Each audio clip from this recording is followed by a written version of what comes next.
ብሩኬ እስካሁን ከጠፋበት አልተገኘም። ቅድስት ስቅስቅ ብላ ጋሽዬ እያለች እያለቀሰች ትገኛለች። መላው ምን እንደሆነ አልታወቅም። የብሩኬ ወንድምም ወንድምን ካላመጣክ ብሎ ዝናን እንግዲህ ሲጨቃጭቅ ነበረ። መጨረሻ ላይ ህይወቱን ላጠፋ በሽጉጥ ስትወክስ አመለጠ ማለት ነው። ሰላም ደህና ስጥልኝ ውድና እየተከበራችሁ ውድ የዲቦራ ቤተሰቦች በሙሉ እንዴት ናችሁልኝ? ደህና ናችሁ ወይ? በያላችሁ በሰላም ፍቅር ሁላችሁ ዛሬ ምሳሌ ክፍል ይዤላችሁ መጥቻለሁ ማለት ነው። እና እንደምታዩት ቪዲዮን ሼር ላይክ ያደርጋችሁ አበረታቱኝ። እና እንደምታዩት ብሩክ አልተገኘም። በጣም ጭቅጭቅ ላይ ነው ያሉት። ቅድስት ያው እንደምታዩት አሰሪዋ ስለሆነ በጣም ስለምትወደው ስለምታፈቅረው ሆኖም ለወደፊቱ ተስፋ አለኝ ብላ ስትጠብቅ የነበረችው ብሩኬ ተነስቶ ጠፋ ማለት ነው። የጠፋበት እንግዲህ ሰው እንደገደለ ነው እሷ የምታውቀው ይመስለኛል። ብሩኬ በቤት አለ ግን ሆኖም ያሞኔ ምሳሌን አደራ ብሎ ከቤት ወጥቶ እንደሄደና እንደገና ማስታወሻ ደብዳቤ ጽፎ አደራ መልክ ልጄን ምሳሌ ላንቺ ሰጥቼሻለሁ፣ አልፎ ተርፎ ወንድሜ ልጄንም አደራ ብሎ እንግዲህ ደብዳቤ ጽፎ ካስቀመጠበት እቃ ሲያነሱ ሲፈልጉ ሲያጸዱ ደብዳቤውን ቅድስት አገኘችና ስቅስቅ እያለች ጋሽዬ እስኪ ደውሉ ጋሽዬ ነው እያለ እስኪ ወንድምየውን ይፈልጋሉ። ወንድምየው ላይ ስደውል ወንድምየው ስልክ አያነሳም። እሱ እንግዲህ ወንድምን ካላመጣክ ብሎ የብሩኬ ወንድም ዝናን በጣም ስጠባብቆ ነበር። እንደተጠባበቀ አልቀረም።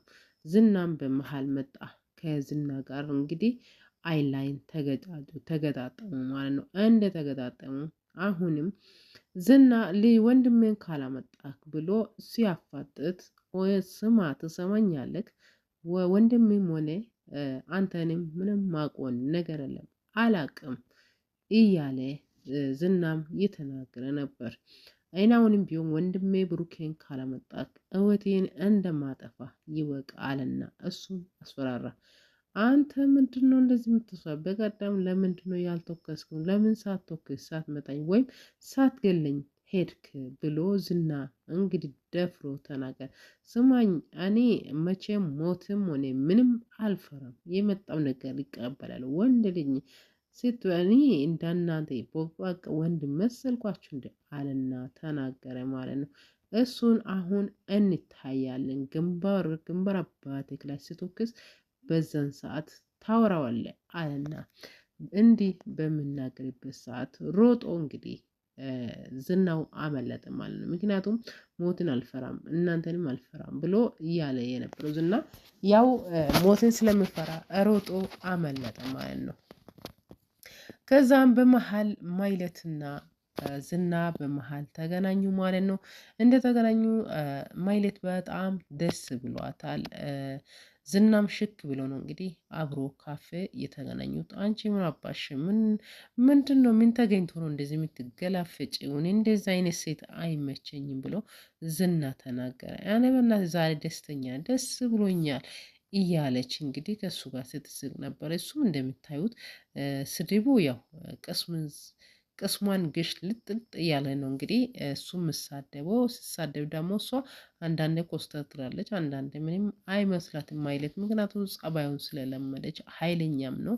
እሷ የምትናገረው ነገር ለሱ ምንም አይዋጥለትም ማለት ነው እያሉ ያለው እንትናም ማያጣች ማናት እፍራታ ተብዬዋ ስትመጣ ስሚ ያሞኔ አሁን አንቺ እንትናን መግደል ነው ያለብሽ። ማን ነው? የብሩኬን ወንድም መግደል ነው ያለብሽ። እኛ እንግዲህ ለእኛ መጽዋት ካልከፈልሽ በጭራሽ እኛ አንቺን አናቅሽም አንቀበልሽም አለው።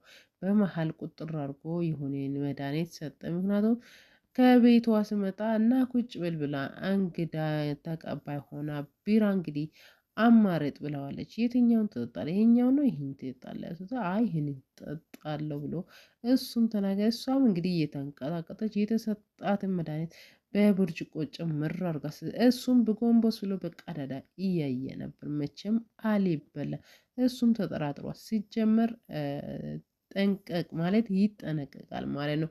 ምን እንደሚመጣበት ምን እንደሚደርስበት በጣም ጠንቅቆ ያውቃል ማለት ነው። እና ስትጨምር ለሁለቱም ለራሷም ለሱም ነው ቀዳችሁ ችስ ብሎ በቃ አብሮ አንድ ላይ ተቀምጦ እየጠጡ ነበር ማለት ነው።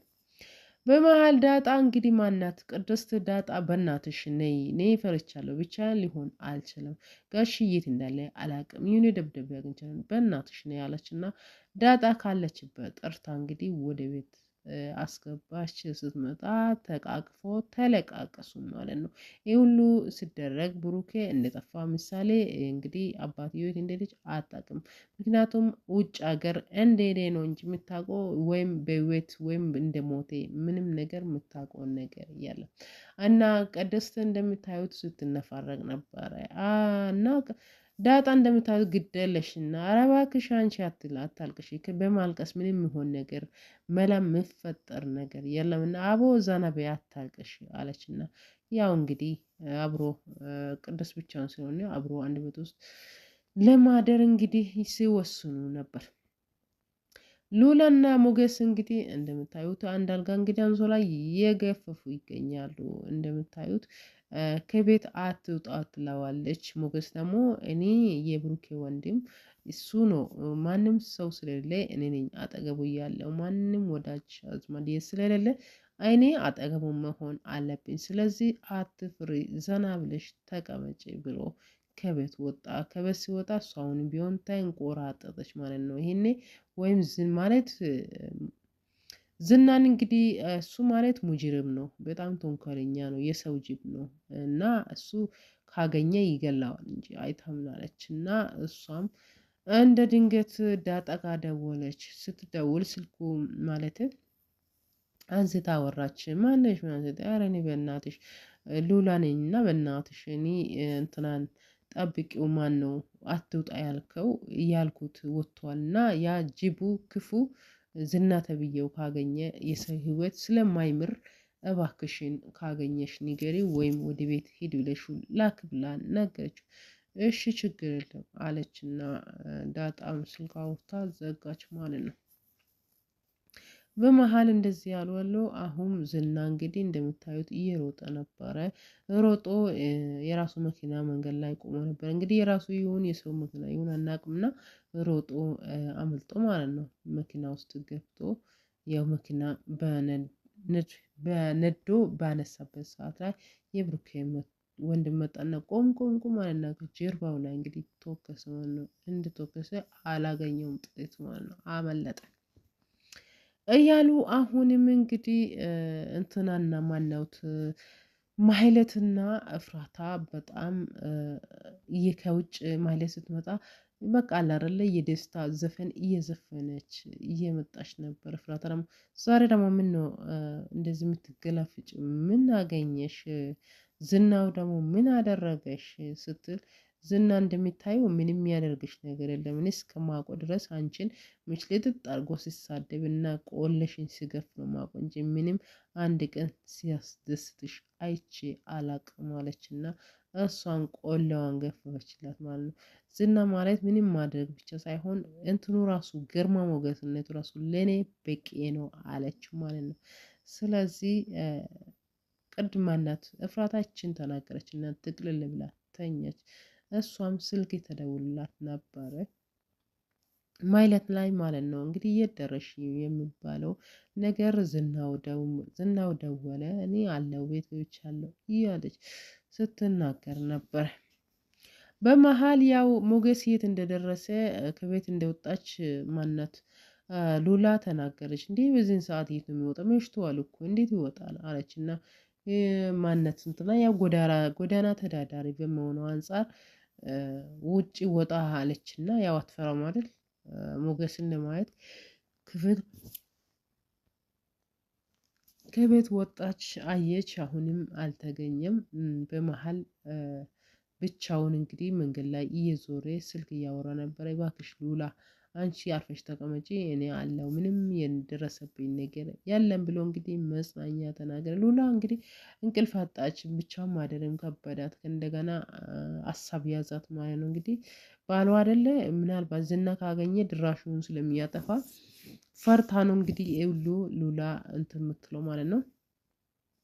በመሃል እንግዲህ እንደዚህ በምሉበት ሰዓት እንደምታዩት ዝና ሮጦ አመለጠ ማለት ነው። ውድ የሀገሬ ልጆች የዛሬ ቪዲዮ በዚህ ላይ አበቃለሁ። በአዲስ ቪዲዮ እስክንገናኝ ሰላም ፍቅር ይሁንላችሁ። እስኪ ቪዲዮ እንደምታዩ ሼር ላይክ ያደርጋችሁ አበረታቱ። ዩቲዩብ ላይ ደግሞ ጉግል ክሮም ላይ ዶላር የሚቆጥርበት ጋር የሆነ ቀይ ነገር መጥቷል። እስኪ የምታውቁት ነገር ካለ ማሳደስ ካላሳደሽ ያው የቆጠረ ብሩን አትቀበይ የሚለውን ነገር ነው በአማርኛ አስተርጉሜ ያየሁት። እና እናንተ ደግሞ የምታደርጉት ያደረጋችሁት ወይም የቀየራችሁት ያሳደሳችሁት ማለት አዲሳት ምንድነው የምታድሱ ምናምን የደረሰባችሁ ዩቲዩባችሁ ላይ የደረሰባችሁ ልጆች ካላችሁ ለኔም ኮሜንት አስቀምጡልኝ፣ ሽኩ በሉልኝ። ስለዚህ ጉግል ክሮም ላይ ቀይ አስቀምጦታል። ምን እንደማረጉ ግራ ገብቶኛል። እስኪ አላበሉልኝ። ውድ የሀገሬ ልጆች ሰላማችሁ ይብዛልኝ። ባይ ባይ።